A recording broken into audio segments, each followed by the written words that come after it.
El aire matutino sobre el Pacífico estaba extrañamente quieto. Los últimos ecos del rugido de los motores se desvanecieron a la distancia mientras los pilotos bajaban de sus aeronaves con los rostros surcados de sudor y triunfo.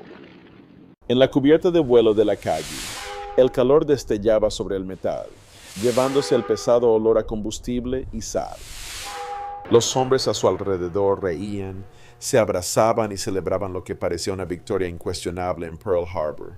Un golpe tan devastador que ni siquiera los planificadores más optimistas se habían atrevido a imaginar. Pero el comandante Minoru Genda no celebró. Miró hacia el horizonte, donde el sol naciente proyectaba largas sombras sobre el mar, y sintió algo más frío que el viento de diciembre. Debajo del ruido de la victoria ya podía oír la verdad silenciosa. Los números no mentían. El combustible que ardía en cada avión que regresaba, el aceite que circulaba por cada motor de los buques de guerra. Esos números contaban una historia que ninguna bomba podía borrar. ¿Había Japón dado realmente un golpe decisivo? ¿O simplemente había encendido la primera mecha de una guerra que nunca podría permitirse? La respuesta sabía. Esperaba en las matemáticas que nadie quería confrontar. El camino hacia Pearl Harbor no comenzó la mañana del 7 de diciembre. Comenzó años antes, en salas de juntas, ministerios y silenciosas oficinas navales, donde mapas de reservas de petróleo y mapas del Pacífico yacían abiertos uno junto al otro. Los líderes de Japón entendían que su imperio, por grande que pareciera sobre el papel, funcionaba con combustible que no poseían. Casi el 90% del petróleo que impulsaba sus barcos, aviones, fábricas y ciudades provenía de costas extranjeras, mayoritariamente de Estados Unidos y de las Indias Orientales neerlandesas. Cada salida de un acorazado, cada vuelo de entrenamiento, cada escolta de convoy consumía un recurso que Japón no podía reemplazar. Para el verano de 1941, la situación se volvió crítica. Tras la profundización de la presencia japonesa en el sudeste asiático, Estados Unidos respondió con un embargo total a los envíos de petróleo. Gran Bretaña y el gobierno neerlandés en el exilio siguieron rápidamente. Por primera vez en la historia moderna, Japón enfrentaba un futuro sin la savia de su poder militar. En Tokio, la ansiedad se mezcló con el cálculo. Una nación que había construido su identidad sobre la expansión, ahora confrontaba una elección que determinaría el destino de millones. Dentro del Estado Mayor General de la Marina, planificadores como el capitán Kamei Kurushima trabajaban los números con una intensidad callada. Conocía de memoria la autonomía de crucero de cada buque de guerra americano y japonés. Sabía cuánto combustible consumía un destructor a 15 nudos y cómo esa cifra se triplicaba cuando el combate requería velocidad máxima. Sabía que las reservas de Japón, 50 millones de barriles, parecían impresionantes solo hasta ser medidas frente al consumo real en tiempo de guerra. Dices, a ritmos de paz, la Armada Imperial consumía casi la mitad de eso cada año. A ritmo de guerra, las reservas se evaporarían mucho antes de que se pudiera asegurar la victoria. Sin embargo, las suposiciones estratégicas que guiaban a Japón apuntaban hacia la guerra. La primera suposición era que la guerra sería corta, una campaña relámpago que forzaría a Estados Unidos a negociar en 6 a 8 meses. La segunda asumía que la Armada Imperial lucharía según su querida doctrina de batalla decisiva de flotas cerca de Japón, minimizando el consumo de combustible. La tercera se apoyaba en la creencia de que capturar los yacimientos petrolíferos de Borneo, Sumatra y Java repondría instantáneamente las reservas del imperio. Esas suposiciones consolaban y resultaban peligrosamente erróneas. Aún así, el impulso llevó a Japón adelante. Los almirantes debatieron, los ministros vacilaron, pero la aritmética no cambió. Si Japón no luchaba, se asfixiaría lentamente bajo el embargo. Si luchaba, el imperio apostaría todo a la velocidad, la precisión y la esperanza de que Estados Unidos careciera de la voluntad para sostener una guerra prolongada. De esas presiones emergió el plan de Pearl Harbor, un intento audaz de ganar tiempo, paralizar la flota del Pacífico y asegurar un perímetro en el sudeste asiático antes de que las reservas de petróleo se agotaran. Sin embargo, incluso en esos primeros días, algunos oficiales percibieron la verdad. Entendían que sería el petróleo, no los buques de guerra, lo que decidiría el conflicto. Y mientras la flota navegaba hacia Hawái en silencio radiofónico, esos cálculos pesaban fuertemente, presagiando en silencio el colapso que seguiría. Los primeros meses de la Guerra del Pacífico parecieron confirmar toda esperanza que los planificadores japoneses habían llevado a 1941.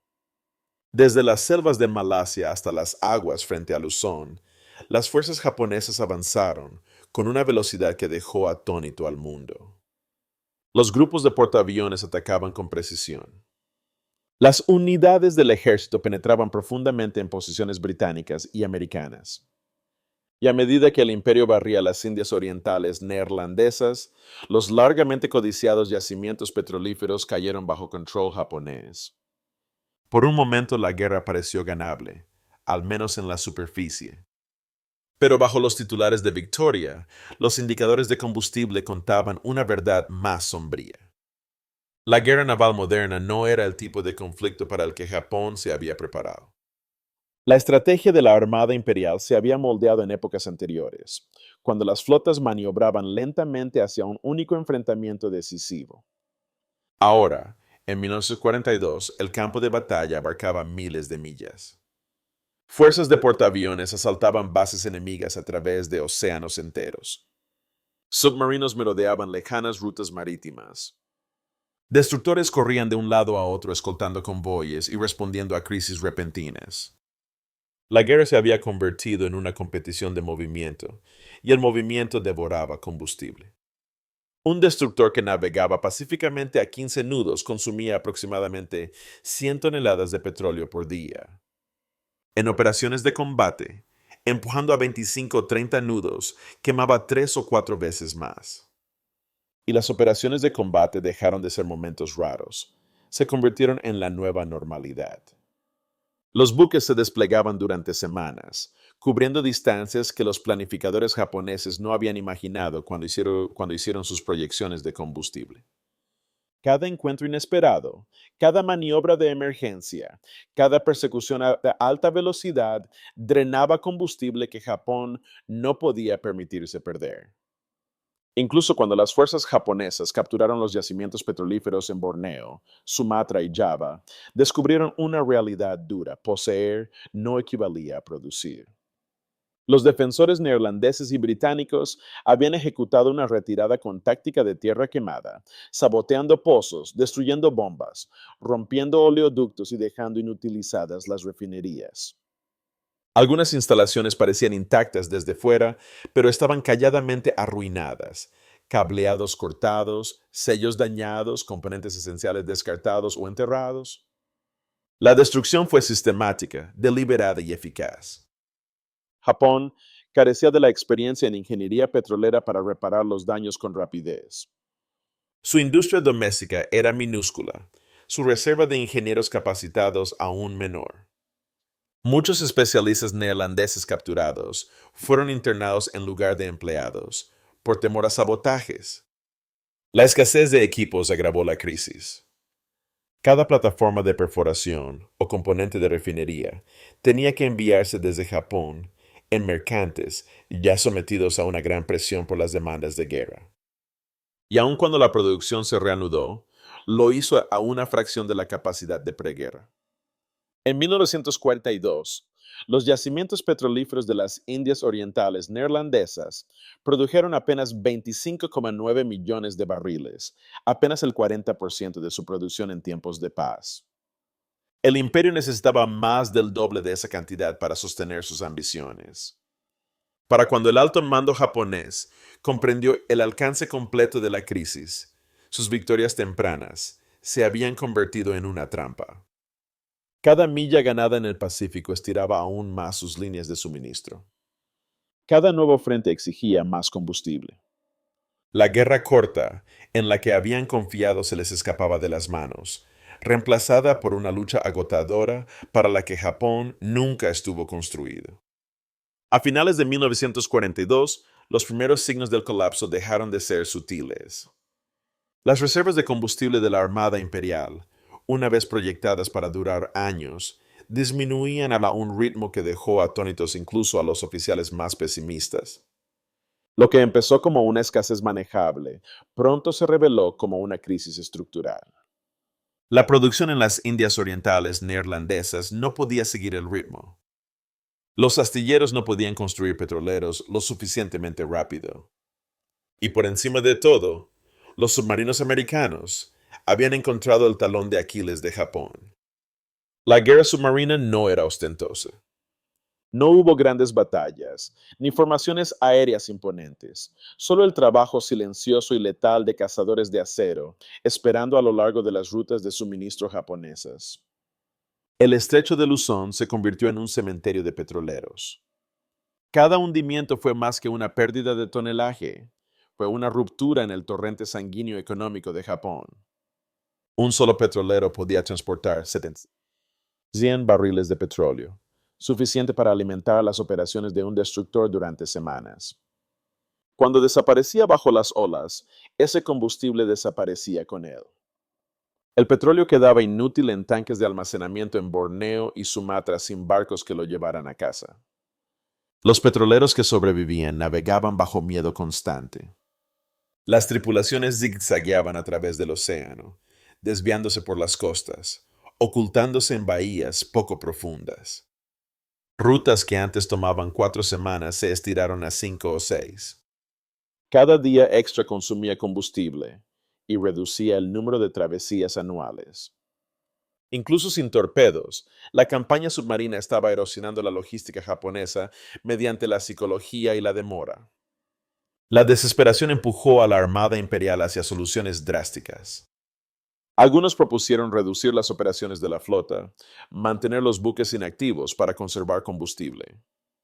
Pero hacerlo significaba ceder la iniciativa a los americanos. Otros sugirieron basar la flota cerca de los yacimientos petrolíferos en Singapur o en las Indias Orientales neerlandesas, más cerca del combustible, pero a miles de millas de las batallas que importaban. Y en un movimiento nacido de la necesidad, los buques comenzaron a quemar crudo sin refinar. El efecto fue inmediato y brutal. Las calderas se ensuciaban, los ciclos de mantenimiento se acortaban, las averías se multiplicaban. Cada intento de estirar el suministro de combustible traía consigo un costo que la flota no podía permitirse. Para mediados de 1944, las consecuencias fueron innegables. En la batalla del Mar de Filipinas, los portaaviones japoneses entraron en combate al límite de su alcance operativo, incapaces de maniobrar libremente por temor a consumir combustible irreemplazable. Sus aviones fueron lanzados a lo que sería recordado como la Gran Matanza de Marianas, pero los buques bajo ellos ya estaban condenados por la aritmética que perseguía cada milla que viajaban. Meses después, en el Golfo de Leyte, Japón comprometió sus fuerzas restantes en una última y desesperada salida. La operación consumió una porción asombrosa de las menguantes reservas del imperio. Cuando los buques supervivientes regresaron cojeando, algunos apenas a flote, los comandantes de la flota enfrentaron una verdad sombría. No habría más operaciones a gran escala. Los depósitos estaban secos. Y luego llegó abril de 1945. El acorazado Yamato, orgullo de la Armada Imperial, recibió la orden de zarpar en una misión diseñada sin ruta de retorno. Con apenas combustible suficiente para llegar a Okinawa, encallaría y moriría como una fortaleza inmóvil. No fue simplemente una decisión táctica. Fue el reconocimiento final de que la guerra de Japón se había perdido mucho antes de que su mayor buque encontrara su fin. La tragedia del Yamato no fue su hundimiento, sino la cruda realidad que reveló. Una armada que una vez dominó el oeste del Pacífico había quedado reducida a una flota de gigantes inmóviles, atrapada por tanques de combustible vacíos y la aritmética de la que nadie podía escapar. Para Estados Unidos, el ataque a Pearl Harbor no provocó vacilación ni fractura, forjó la unidad. En pocas horas, tras el discurso del presidente Franklin Roosevelt, declarando el 7 de diciembre una fecha que vivirá en la infamia. La opinión pública, el Congreso y la industria estadounidenses se alinearon con una claridad que Japón jamás había esperado. Lo que los planificadores japoneses habían supuesto que quebraría la resistencia americana, encendió en cambio una de las mayores movilizaciones industriales de la historia. Fábricas que antes construían automóviles comenzaron a producir tanques, aeronaves y motores. Los astilleros sacaron nuevos portaaviones y Liberty Ships a un ritmo que el mundo nunca había visto. Y lo más importante, Estados Unidos expandió una red logística a una escala que Japón no pudo ni imaginar. Flotas de buques tanque de suministro, oilers, convoy, buques de reparación y un flujo constante de petroleros que hicieron que las operaciones navales americanas fueran efectivamente ilimitadas. El combustible, antes mera mercancía, se convirtió en un arma estratégica. Los submarinos americanos se convirtieron en la punta afilada de esta guerra logística. Guiados por avances en inteligencia y apoyados por un flujo constante de nuevas unidades, cazaban la flota mercante japonesa con un enfoque implacable. A diferencia de las batallas de superficie, esta campaña se desarrolló en silencio, buque tras buque, petrolero tras petrolero, hasta que la línea vital marítima de Japón comenzó a deshilacharse. Cada patrulla submarina fue minando los cimientos del esfuerzo de guerra japonés, reduciendo su capacidad para mover petróleo, tropas, equipos e incluso alimentos. La fuerza submarina, que representaba menos del 2% de la marina de acabaría hundiendo más de la mitad de la flota mercante japonesa. En todo el mundo, las ondas de choque geopolíticas de la expansión japonesa se aceleraron. Gran Bretaña y el gobierno neerlandés en el exilio reforzaron los embargos y sabotearon la infraestructura petrolera durante sus retiradas. Australia y China se alinearon más profundamente con la estrategia estadounidense. El conflicto dejó de ser una contienda regional para convertirse en una confrontación global de recursos, poder industrial y voluntad política. Japón no había esperado que la audacia compensara la escasez. Estados Unidos demostró que la resiliencia, la industria y la logística decidirían el destino de las naciones. Aunque las fuerzas japonesas lucharon con coraje y sofisticación táctica, se enfrentaron a un oponente capaz de reponer pérdidas más rápido de lo que ellos podían infligirlas y capaz de proyectar poder a través de los océanos sin preocuparse jamás por el combustible necesario para hacerlo. El desequilibrio no fue solo material, fue estructural. Y una vez que el sistema global se alineó contra Japón, el resultado se convirtió en cuestión de tiempo. En los últimos años de la guerra, mientras el Pacífico ardía de Okinawa a las Filipinas, la verdad que Minoru Genda había sentido en la cubierta de la Kagi regresó con una claridad inconfundible. Japón nunca perdió la guerra en una sola batalla. La perdió en la silenciosa aritmética de los yacimientos petrolíferos, las rutas de los petroleros y la capacidad industrial, mucho antes de que el primer avión sobrevolara Pearl Harbor. La historia no era de coraje que fracasara, sino de cifras que prevalecieron. A lo largo de la historia, las naciones han celebrado a sus héroes, sus buques y sus victorias. Pero la Guerra del Pacífico nos recuerda que el triunfo y la tragedia a menudo comienzan en lugares lejos del campo de batalla. Salas de juntas, mesas de planificación, depósitos de suministros y fábricas. Los planificadores japoneses habían confiado en que la habilidad, la disciplina y la audacia podrían doblar la realidad a su voluntad. Sin embargo, la guerra, en su esencia, no respeta ninguna ambición que ignore los recursos básicos. Se requerían 40 millones de barriles. Estaban disponibles 25 millones. La brecha entre esas dos cifras fue el verdadero campo de batalla, y era uno que Japón nunca pudo cruzar. A medida que la guerra llegó a su fin, los momentos simbólicos adquirieron casi una cualidad poética. Gigantes como el Yamato, otrora orgullo de un imperio, permanecían fondeados sin combustible para moverse. Flotas enteras permanecían inactivas mientras las fuerzas americanas, respaldadas por petroleros sin fin y líneas de suministro globales, avanzaban isla tras isla. Cuando los cañones finalmente callaron en 1945, el desenlace ya había sido escrito en las escaseces de 1942, en los petroleros hundidos de 1943 y en los bunkers de combustible vacíos de 1944. Sin embargo, la herencia de Saad de este error de cálculo se extiende mucho más allá de Japón. Sirve de recordatorio de que las guerras modernas no se ganan solo con valentía. Se ganan con logística, con industria, con el trabajo silencioso y poco glamuroso de asegurar que cada barco, avión y soldado tenga lo que necesita. Cada hora, cada milla, cada día. Es una lección que resuena a través de las décadas, moldeando doctrinas militares y estrategias nacionales incluso hoy. Así que la pregunta permanece. ¿Qué otras verdades, enterradas bajo la comodidad de las suposiciones, siguen esperando ser confrontadas? Si valoras historias que revelan cómo la historia realmente se desarrolla, no a través de la leyenda, sino a través de las fuerzas sutiles que la empujan, considera acompañarnos. Comparte tus pensamientos, tus preguntas o las lecciones que ves en este capítulo del pasado. Y sobre todo, gracias por mantener vivas estas historias. Las batallas pueden haber terminado, pero la responsabilidad de recordarlas nunca lo hace.